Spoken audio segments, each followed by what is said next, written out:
Video seorang pemuda yang diduga pencuri sepeda motor melompat dari jembatan Suramadu ke laut viral di media sosial. Sebelumnya pemuda ini sempat diamankan beberapa orang di jalur sepeda motor jembatan Suramadu. Namun tiba-tiba pemuda tersebut melepaskan diri dari tangkapan warga dan nekat terjun ke laut.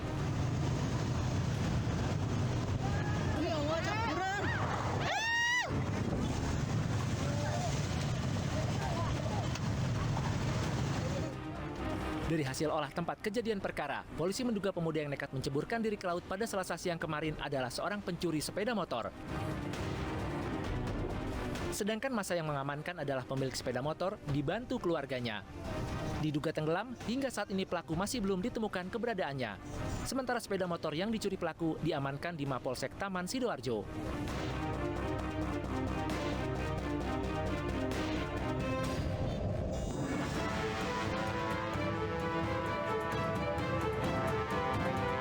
Gumpalan limbah berwarna coklat mencemari perairan laut kawasan objek wisata Pantai Lawata dan Pantai Kalaki Bima, Nusa Tenggara Barat. Limbah yang diduga dari hasil olahan minyak bumi ini menumpuk di depan depo Pertamina Cabang Bima hingga mengakibatkan biota laut yang hidup di sekitarnya banyak yang mati. Kejadian ini pun menjadi perhatian masyarakat dan unsur pemerintahan serta kepolisian.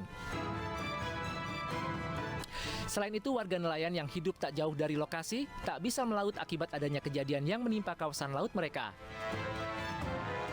Pihak PT Pertamina belum memberikan keterangan resmi terkait adanya dugaan pencemaran. Sedangkan jajaran pemerintahan Kabupaten Bima terus berkoordinasi membahas dan meneliti kejadian tumpahan minyak ini.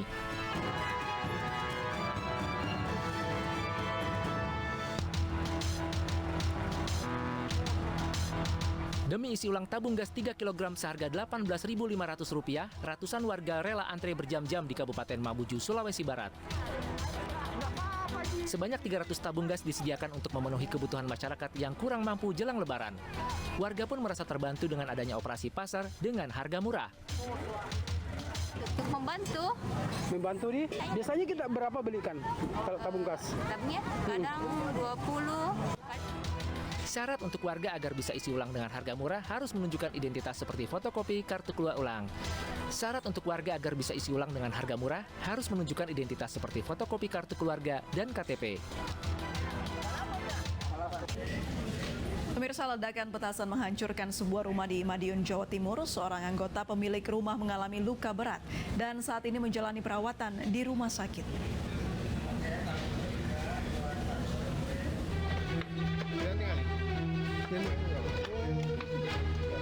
Beginilah kondisi sebuah rumah di Desa Ngelandung, Kecamatan Geger, Madiun yang hancur akibat ledakan petasan. Kondisi 2 kamar di bagian tengah mengalami kerusakan paling parah. Tembok kamar roboh dan atap rumah hancur berkeping-keping. Menurut Kapolsek Geger, peristiwa ledakan terjadi usai sahur. Berdasarkan hasil pemeriksaan terhadap korban dan saksi, diperoleh keterangan bahwa korban, Azmatri Ardiansah, 21 tahun, sudah sepekan menyimpan bubuk petasan di kamarnya. Terduga korban ini menyimpan bubuk mercon pada satu tempat. Tempat ini bisa dinamakan bupet.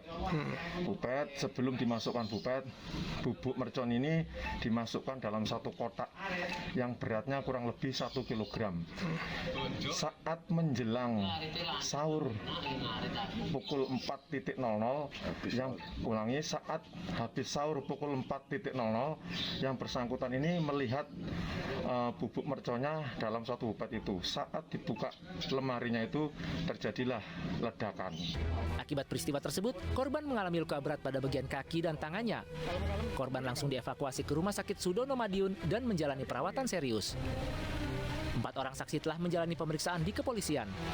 Hasil pemeriksaan sementara, bubuk petasan itu digunakan korban untuk membuat petasan.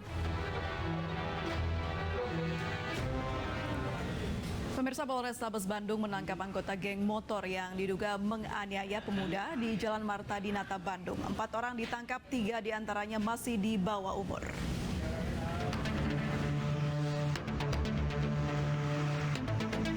Kepolisian akhirnya menangkap anggota geng motor ekstasi yang diduga menganiaya pemuda. Pelaku ditangkap oleh jajaran unit reskrim Polsek Bandung Wetan. Pelaku terendus saat polisi melakukan olah TKP dan melihat CCTV di sekitar lokasi. Belum diketahui motif dari tingkah laku mereka, namun petugas tetap melakukan penangkapan dan penahanan. Ironis, 3 dari 4 pelaku yang ditangkap ternyata merupakan anak-anak di bawah umur. Jadi modusnya adalah dugaan kelompok motor ekstasi itu berkonvoi melintas jalan Ambon dan jalan Banda. Ketika itu kelompok motor ini merasa terhalangi oleh korban dalam konvoinya. Kemudian karena merasa terhalangi, tiba-tiba saja mereka spontanitas langsung memukuli korban di TKP tersebut. Ya, ada yang menendang, ada yang memukul, kemudian sampai korban terjatuh. Sebelumnya aksi segerombolan pemuda dengan atribut geng motor tengah konvoi dan menganiaya seorang pengendara motor di tepi jalan di Bandung, Jawa Barat viral di media sosial. Diduga pemicu penganiayaan ini akibat gerombolan pemotor tidak terima jalan konvoi mereka terhalang oleh korban yang akhirnya menjadi sasaran aksi brutal tersebut.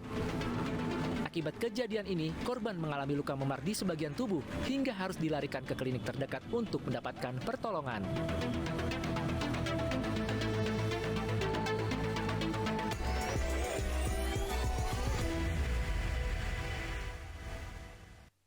Pemirsa, Kementerian Perhubungan menyelenggarakan mudik gratis bagi pemotor pada tahun ini. Namun pemudik yang hendak menuju kampung halaman tidak dianjurkan menggunakan sepeda motornya, melainkan diangkut dengan kereta api.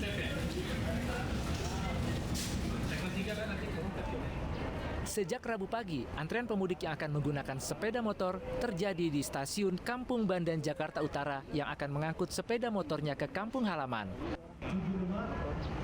Pemudik yang ingin memberangkatkan motornya ke lintas selatan dan lintas utara harus terlebih dulu melakukan registrasi online ataupun registrasi secara langsung pada H-1 di stasiun Jakarta Gudang.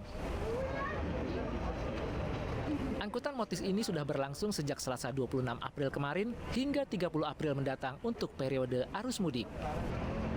Memang sudah kami buka sejak tanggal 20 April lalu dan akan terus berlangsung hingga tanggal 8 Mei. Nah, caranya cukup mudah. Calon peserta motis cukup melakukan pendaftaran baik secara online melalui bit.ly/motis 2022 ataupun dapat melakukan pendaftaran secara langsung di stasiun-stasiun yang melayani motis. Nantinya kelengkapan dokumen KTP, SIM, STNK, hingga tiket pemudik akan dicek.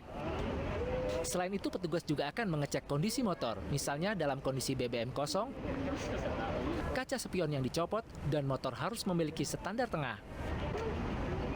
Setelah pengecekan selesai dilakukan oleh petugas, barulah motor akan dipaketkan. Pemirsa, arus mudik di sejumlah daerah mulai meningkat. Sejumlah pelabuhan, stasiun, dan bandara mulai dipadati pemudik yang akan merayakan Hari Raya di kampung halamannya.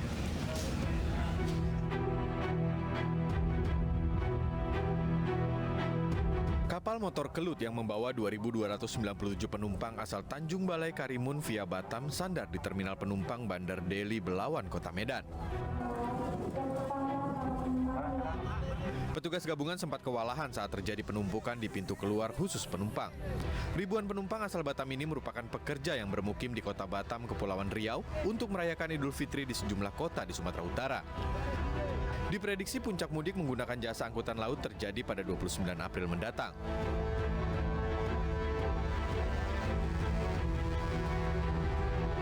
Ratusan warga pendatang yang bekerja di Bali dan Nusa Tenggara Barat memadati pelabuhan Tanjung Wangi, Banyuwangi. Membludaknya calon penumpang ini lantaran keterbatasan kapasitas kapal yang hanya mampu menampung 450 penumpang. Para pemudik terpaksa berebut di depan loket karena kapal perintis Sabuk Nusantara 92 dengan tujuan Kepulauan Madura, Jawa Timur merupakan kapal angkutan terakhir sebelum perayaan Lebaran.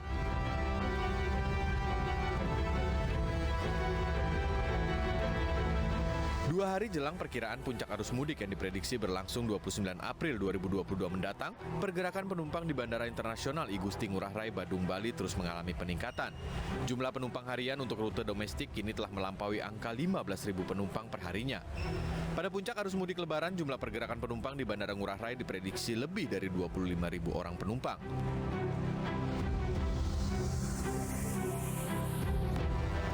Lonjakan pemudik mulai terjadi di stasiun kereta api Lempuyangan dan Tugu, Yogyakarta.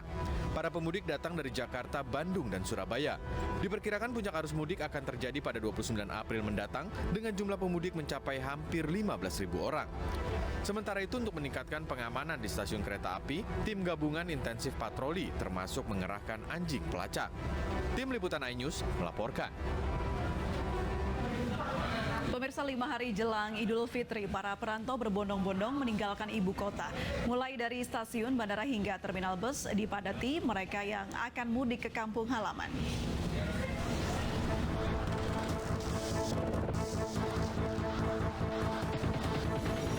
Menteri Perhubungan Budi Karya Sumadi didampingi Kapolda Metro Jaya dan Pangdam Jaya Rabu siang meninjau stasiun Pasar Senen, Jakarta Pusat. Menhub meninjau keberangkatan pemudik dan menyoroti kepadatan calon penumpang yang mengabaikan protokol kesehatan. Menhub mengimbau calon penumpang untuk tiba di stasiun sesuai dengan jadwal keberangkatan. Stasiun Pasar Senen menyediakan 28 perjalanan dan pembelian tiket semuanya melalui online. Pergerakan penumpang domestik di Bandara Soekarno-Hatta, Tangerang, Banten semakin meningkat. Hari ini pengelola bandara memprediksi pergerakan penumpang mencapai 120.000 orang. Kenaikan jumlah penumpang diikuti dengan pergerakan pesawat hingga 848 penerbangan baik datang maupun pergi untuk hari ini. Para penumpang mengaku mudik lebih awal untuk menghindari lonjakan harga tiket pesawat.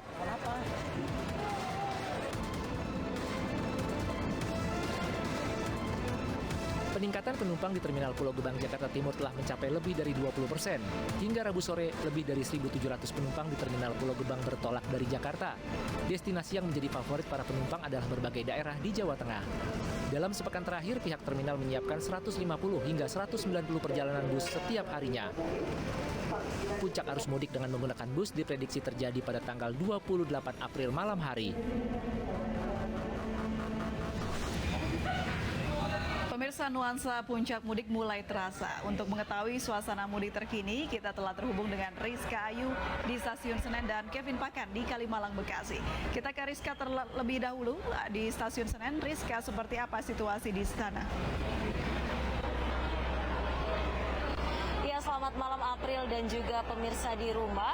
Saat ini kondisi di stasiun Pasar Senen memang jauh lebih ramai jika dibandingkan dengan hari kemarin.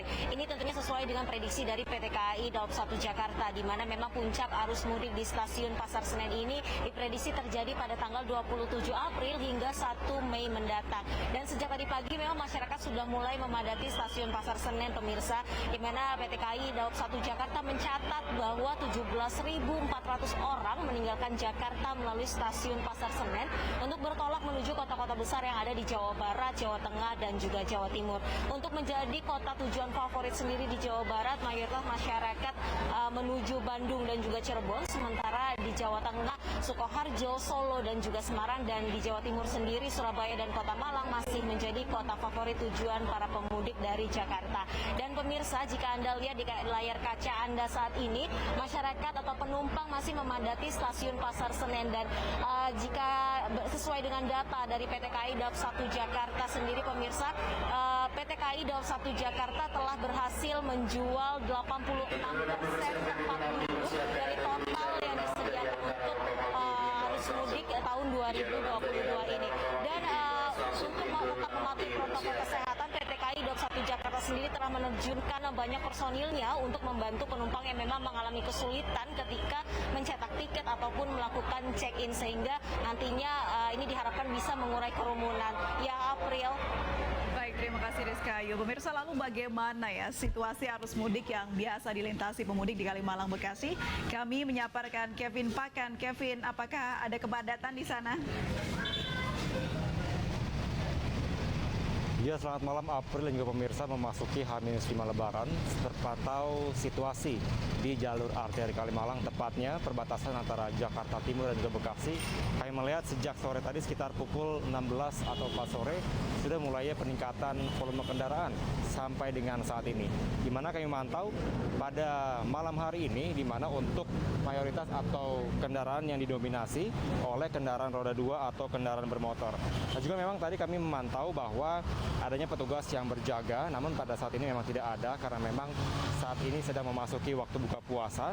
Tadi pihak dari petugas di lapangan, yang dimana terdiri dari polisi dan juga pihak Dinas Perhubungan mengatakan bahwa sampai dengan saat ini terpantau masih kondusif, namun bahwa pada sore hari inilah baru dimulainya adanya peningkatan dari jumlah volume kendaraan untuk melakukan mudik pada hari ini.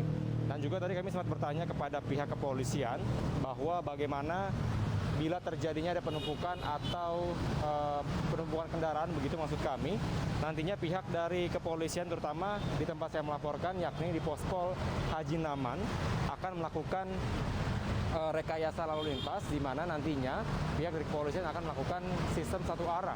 Namun sampai dengan saat ini tadi pihaknya mengatakan bahwa belum akan melakukan hal tersebut karena masih terbilang kondusif. Sementara itu April dapat kami informasikan juga, tadi kami sempat bertanya bagaimana nanti bagi para pemudik atau warga yang melalui jalur arteri ini, tepatnya yang akan nanti melewati perempatan besar Kalimalang yang mana akan mengarah ke tol Bekasi Barat. Tadi pihaknya menuturkan bahwa nantinya pihak dari pemudik atau warga yang melintas yang berasal atau dari arah Kalimalang nantinya tidak boleh lurus terus begitu ke arah Jalan Mayor Hasibuan. Nanti pihak kepolisian akan melakukan sistem rekayasa lalu lintas di mana akan dibelokkan ke arah kanan begitu, di mana ke Jalan Ahmad Yani. Dan juga nantinya bagi para pengendara yang berasal dari Jalan Kiai Haji Nur Ali yang akan mengarah ke Kalimalang, nantinya juga akan dilakukan rekayasa lalu lintas. Namun sampai dengan saat ini kami mantau masih terpantau kondusif, terutama arus lalu lintas masih terpantau ramai lancar begitu. April, kembali ke Anda. Baik, terima kasih Kevin Pakan melaporkan langsung dari Kalimalang, Bekasi, Jawa Barat. Dan sebelumnya ada Rizka Ayu melaporkan langsung dari Senen, Jakarta Pusat. Selamat bertugas kembali rekan-rekan.